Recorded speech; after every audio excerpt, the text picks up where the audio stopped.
So Anand must win this second blitz game to stay in the match. If he wins, they'll go to a shootout, just one more blitz game, but he must play for the win. Ivanchuk playing a very solid opening, the Karakan.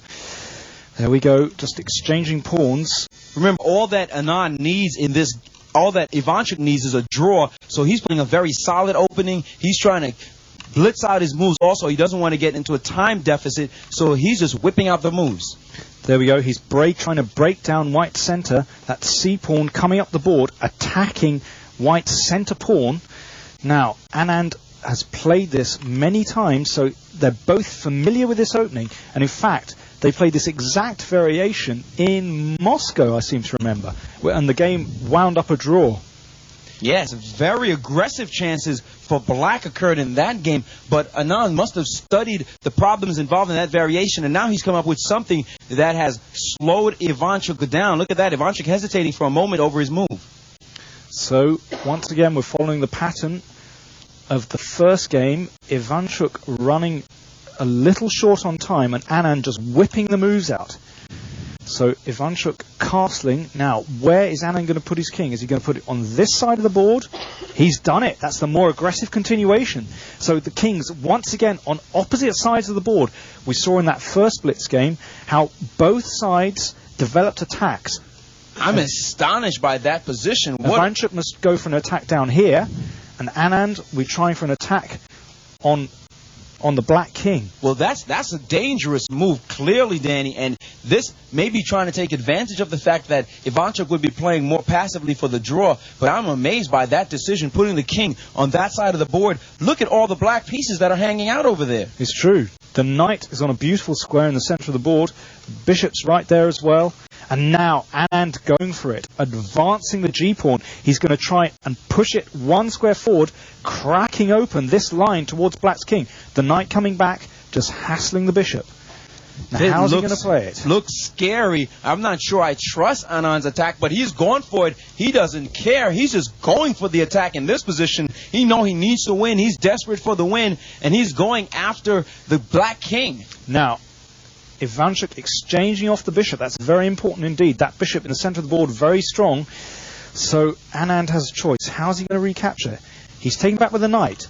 Now, pawn takes pawn. Ivanchuk can take a pawn off here. Now, is he going to do it? If he does, then Anand might open lines on that side of the board. Another sharp possibility, Danny, is the move knight to f4. This move here attacks the queen and unleashes an attack on that rook on h1. And Anand whipped off knight takes bishop so quickly. This has set Ivanchuk thinking. It looks as if he can just win the exchange. He can just go after that rook. Oh, there's so much going on in this position. There are also... Well, Ivanchuk must be very careful of his king. I mean, okay, he can try and grab some material here by playing the knight to f4, but his king is about to be prized open. He's played the knight into c3, an extraordinary move. If it's taken, then bishop check, king to the side, and then queen takes, threatening mate. If Anand has ignored it, he's giving up a rook, just going for the attack. Amazing. And both rooks. Extraordinary sequence. Both rooks under fire now. The bishop on the rook on h1 and the knight on the other rook. Ivanchuk has ignored them both. He's going for his just continuing the attack. Amazing. Bishop game. takes the knight. Now, how's he going to play it? If he plays queen takes...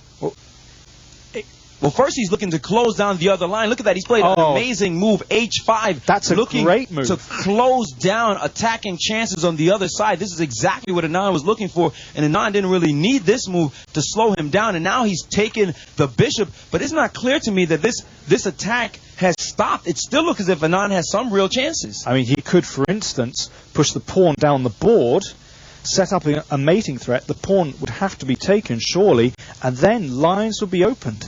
That's one possibility. In the meantime, down here, there's a queen check, but the knight can retreat and block the check. So, for the moment, Anand has played more cautiously, if that's possible in this position. He's prevented the queen check. But he's allowed a pawn to be taken. Ooh, and now dangerous. He's bringing his rook up. Oh, a magnificent sacrifice. He's looking to checkmate with the battery of the rook and the queen. Look at this checkmate. So he's looking to swing the rook across and then queen down, checkmate. Now let's have a look at Ivanchuk. He's slowed up now. Just over 2 minutes left. And Anand About 3 minutes left, and Ivanchuk looking worried. He certainly couldn't have predicted that one. And that rook, a crucial move because it's preventing the bishop coming back checking as well. Look at Ivanchuk biting his finger, and he's now under 2 minutes, and now he's brought his rook into the game. Look at this rook move, and he's looking to go on the counterattack. He's looking to make some kind of a sacrifice on the white king, and that would just bust open a position. An amazing game with these twists and turns, and black proving resourceful here. It looked as if Anand had real mating chances, but Ivanchuk fighting back heavily. I think that's a great move. If the rook swings across to h3 threatening mate, then rook takes pawn check, king takes rook, and then swing the next rook across, rook to c8 check, and that looks like a lethal counterattack, because then after that sacrifice, black's queen would enter the attack, and that would surely be decisive. So now Anand has a very tricky decision to make. Does he continue the attack, or does he just spend one move trying to defend? I think if he goes on the defensive, it could be all over for him. That last rook move was extremely powerful. He's under 2 minutes, has 1 minute 55 left for all his moves. Anand is just going to have to survive. He has very little time to think about all of this, and so does now his time has gone, and he has gone for it. He has allowed this astonishing rook sacrifice. Note, Anand is threatening devastation in one move. Queen down, checkmate, game over. So Ivanchuk's going to have to go for it. He's gone for it. He has. Oh, an amazing sacrifice. Now, and the other rook has come into the game. Now Anand must find an exact path for his king. If he goes to the wrong square, it'll just be checkmate. For instance, if king up, queen takes knight check, and well, that looks deadly. Or king here, queen takes pawn check. He's played the king to the back rank. What an amazing move. Now, queen check, king up. What's going on here? Rook check. Maybe he can bring the knight back. Wow. That would be amazing. That king with two bishops and a rook and a queen after it, and that king looks as if it's still dancing, and the king has moved up even more. But now the queen, oh, that looks very nasty indeed. The queen coming back, checking the king. If king takes, then the rook comes down, mate. Rook check. Oh, that looks decisive. This looks busted. It looks as if he's going to be mated, is Anand. Where can he go? He's backed his king up. Queen check. That's got to be it. Surely it's mate.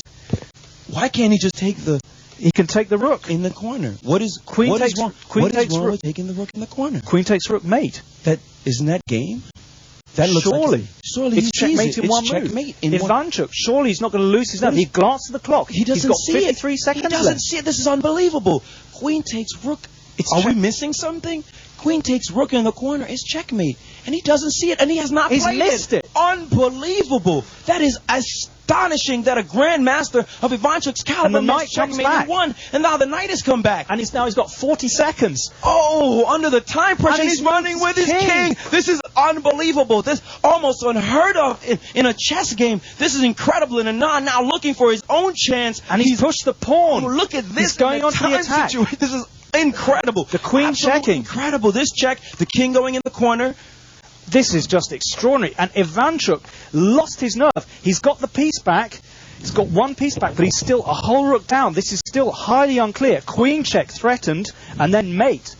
I think he'll spot it the second time around. Queen check threatened, and queen mate. But it looks like queen e5 is possible. What about just centralizing the queen to the east? He's done it. He's beautiful done move. It, protecting everything. And now Ivanchuk with a rook check. He's got to be frightened here. And now a queen check. He's continuing his attack. He's continuing the play down the board. Now king up, and then the queen can just swing back, take the pawn. He's gone into the center. What an extraordinary unbelievable move. And look at the time, people. Look at the time. 18 seconds 18 left. seconds for one side, 28 seconds for the other. They're going to just have to fly with the moves. And Ivanchuk checking losing again. Control, checking randomly. And only with 13 seconds on his clock, and Anand is backed up. And Ivanchuk checking again. He only has 9 seconds on his clock. He'll never make it, Danny. Sure, he needs to finish the game. Oh, only 6 seconds. Unbelievable. Anand with 20 seconds. He's moved his king up, and now he's trying to repeat move. The king has gone up. Another check. 4 seconds left on the clock. Oh, but this is close. He might not survive. Knight d4. 2 seconds. Oh, a check. That must be it. Oh, he has only 1 second, and his time is over. Oh, an unbelievable star game. He missed checkmate in one. How How is that possible?